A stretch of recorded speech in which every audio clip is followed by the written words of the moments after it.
completely burnt.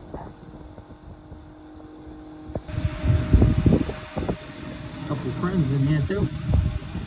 My God.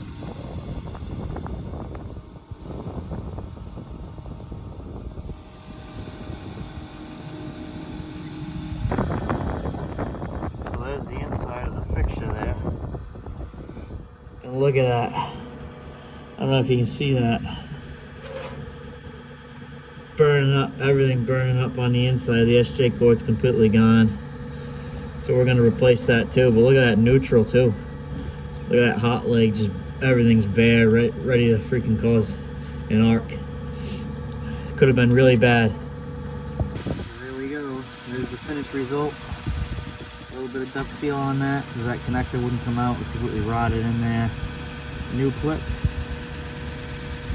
Tie wrapped a little extra slack.